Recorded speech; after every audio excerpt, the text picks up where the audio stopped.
మేము కలవగా తెగ కలవరం, అసలిది కదా ఒక సంబరం.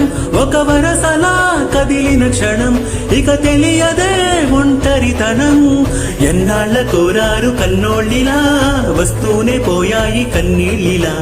ఇల్లంతా మారింది సందళ్ళుగా, మీరంతా ఉండాలి వందేళ్ళిలా. మనవారే వెనకుంటే మరణాన్నే మరిచేనే, మనసంతా వెలుగేనా ఇక చీకటెళ్ళింది తెల్లారి నీ నవ్వుతోనే. 10 మంది ఉండగా ప్రతిరోజు పండగే, పడి నవ్వుతుండగా ప్రతిరోజు పండగే.